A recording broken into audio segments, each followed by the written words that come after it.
kina-clarify ko po ay kanina sinabi nyo na in-encourage nyo ang PNP na i-encourage yung suspect na lumaban. Correct. Very incorrect po, I may say as a It's not civilian, sa professional police. That's your view, that.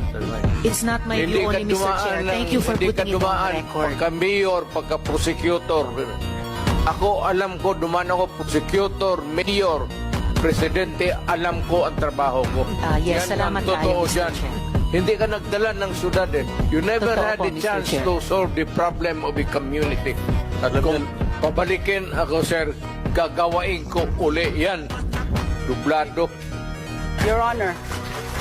Silence, please.